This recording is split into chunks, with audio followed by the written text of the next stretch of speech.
Episode 3, Penguin Island in King George Bay. February 23rd, 2024, 6:30 a.m. The voice of Pippa coming through the speakers in my cabin wakes me from my restful slumber. She tells us that we've made good progress through the night, and we are now right next to one of the South Shetland Islands, Penguin Island. In 1820, long before the Antarctic land expeditions began, the island was discovered by a British expedition headed by Edward Bransfield. He, very creatively, named the island because penguins were living on its shores. Little did he know they'd find them on pretty much every island along the peninsula. Pippa says that King George Island, where we will offload our sick passenger, is no place for our first Antarctic landing. It's full of people and of human activity, which, for most of us on the ship, is the antithesis of what we came to Antarctica for. We came for adventure, for wildlife, for pristine, untouched landscapes, for the history, for the beauty, for the accomplishment, and for the bragging rights, of course.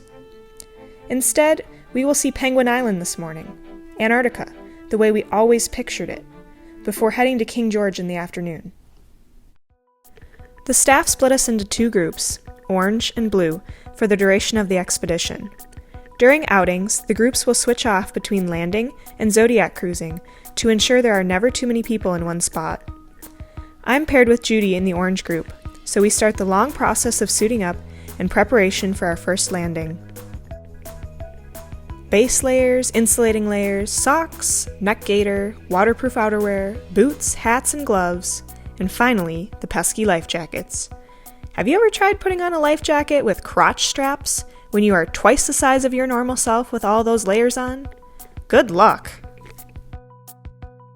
After suiting up, we leave the cabin and walk to the gigantic doors on the side of the ship used for loading the Zodiac boats. If you've never been in a Zodiac, it's essentially an extremely durable, inflatable dinghy with a metal floor. These things can take an incredible amount of abuse, which is why they are the perfect transport in these harsh and rugged landscapes. Boarding the Zodiacs for the first time is an adventure in of itself. First, we climb up a little step stool, wait for the swell to bring the boat close to the level of the door, grab the Zodiac captain's arm, and quickly step in before the boat goes back down again. I do fine with this, but some of the elderly passengers struggle.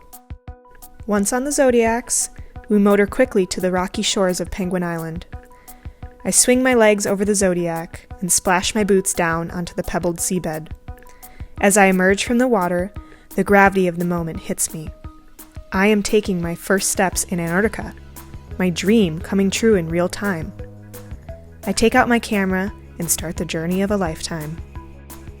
The stunning landscape of Penguin Island splays out before me. Antarctic fur seals populate the beach, barking cutely as we pass through. I stop and crouch to take a picture of one. I watch wide-eyed through the lens as he growls and charges me. I don't know what crouching means for seal body language, but apparently it's nothing good. I remember what the guides had told us and immediately stand up tall, spreading my arms high above my head and making a loud noise. He quiets down and backs away, successfully scared off by the big mean human in neon red. I continue on, boots crunching in the snow, to a rocky area with a little cliff on one side of the island. Here I have my first sightings of penguins in the wild. A whole colony. Chinstraps. So named, of course, for the little black stripe that runs under their chins. It is here that I discover that penguins are interesting creatures. You can watch each individual in a colony for a few minutes, and be entertained for different reasons with each one. The stark contrast of their black and white feathers helps them stand out against the reddish rock of Penguin Island. I spend a long time at the colony enjoying their antics, before finally turning to face the shadow of the volcano behind me. That's right, there's an active volcano on Penguin Island called Deacon's Peak. It hasn't erupted in like 100 years, but it's still pretty cool. And luckily for us, we have the option to hike to the top of it and take a look in the crater. Whew! All that hiking in Argentina is really paying off now, because let me tell you, hiking up a volcano in about 15 pounds of clothes and boots, and probably another 5 pounds in camera gear, is not a walk in the park. You know that picture you see at the end of the episodes of me walking up a hill? I didn't know it at the time, but this was taken on this hike by an expedition staff on the other side of the crater. It's one of my favorite pictures of the trip. At the top of Deacon's Peak, 600 feet above the beach, we get a beautiful view down into the crater. But what's even more awe-inspiring is the 360-degree view of the sea and icebergs surrounding Penguin Island. Soon, it is time to head back down to the beach and hop in a Zodiac for a cruise, so the Blue Group can have the chance to land. My Zodiac driver, Rose, wants to take us around the island to the backside of the volcano, where an Adelie penguin colony resides. The waves are a little rough, so we get splashed a few times. That salty, freezing water is quite a shock to the senses the first time it hits you in the face. I believe that a little discomfort is an essential and unavoidable part of a true adventure. But apparently I am alone in that sentiment, because some other passengers asked to turn around and go back. I am really disappointed, but God does indeed work in mysterious ways, as it turns out to be a blessing in disguise, since the Zodiac motor quit working halfway back to the ship. We were able to quickly diagnose the problem as a hole in the fuel line, which would need repair. We flagged down another Zodiac and tied up to the side to be towed back to the ship.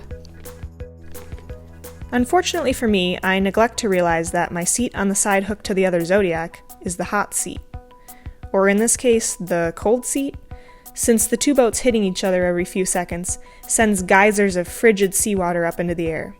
And what goes up must come down. Down the back of my neck, that is. I guess I have to eat my own words now. After all, it's all part of the adventure. Back on the ship, I take a hot shower to warm up from that experience, and indulge in the rich hot chocolate always available in the observation lounge. As we make our way into King George Bay that afternoon, I spend hours on deck enjoying the juxtaposition of the bright and colorful bases against the muted backdrop that Antarctica has to offer. Some penguins porpoise through the water near our boat, and various seabirds swoop around on the gentle wind currents. Humpback whales frolic in the bay as if performing for us. I watch with glee as the plane that will take our sick passenger to a hospital in Argentina lands. Yes, if you don't already know this about me, I am a certified nerd when it comes to airplanes, and I got the perfect picture of this one. Sick passenger successfully shipped off, we leave King George Bay and venture into the Bransfield Strait. Yes, named after the guy who found Penguin Island. He was very creative, okay? In the strait, we listened to a lecture on the Belgica expedition. This was the first purely scientific Antarctic expedition, and the first to successfully overwinter in Antarctica in 1898. Led by Adrian de Gerlache, and including such members as Frederick Cook and Roald Amundsen, who you might know from their attempts to reach the North and South Poles, this expedition is chock full of interesting stories. After their ship became trapped in ice in the Bellinghausen Sea, eternal polar night set in. Shortages of warm clothing, food, and other supplies made life difficult, but the onset of severe scurvy was almost their downfall. Luckily, though they didn't know why at the time, eating raw penguin and seal meat saved them, until they broke out of the ice the following summer. We now know that raw meat and organs have enough vitamin C to stave off death from scurvy. If you like epic survival stories with a dose of history, I highly recommend this book about the Belgica expedition, the first of many Antarctic exploration books I read on the course of this trip. As the lecture finishes up, we spot a huge whale in the strait. Could it be the largest animal on Earth? The blue whale? Well, after a day well spent and eternal bragging rights acquired, we fall asleep with the anticipation of our next big milestone, our first continental landing, and with it, the chance to say we've touched not only the Antarctic islands, but also left footprints on the continent itself.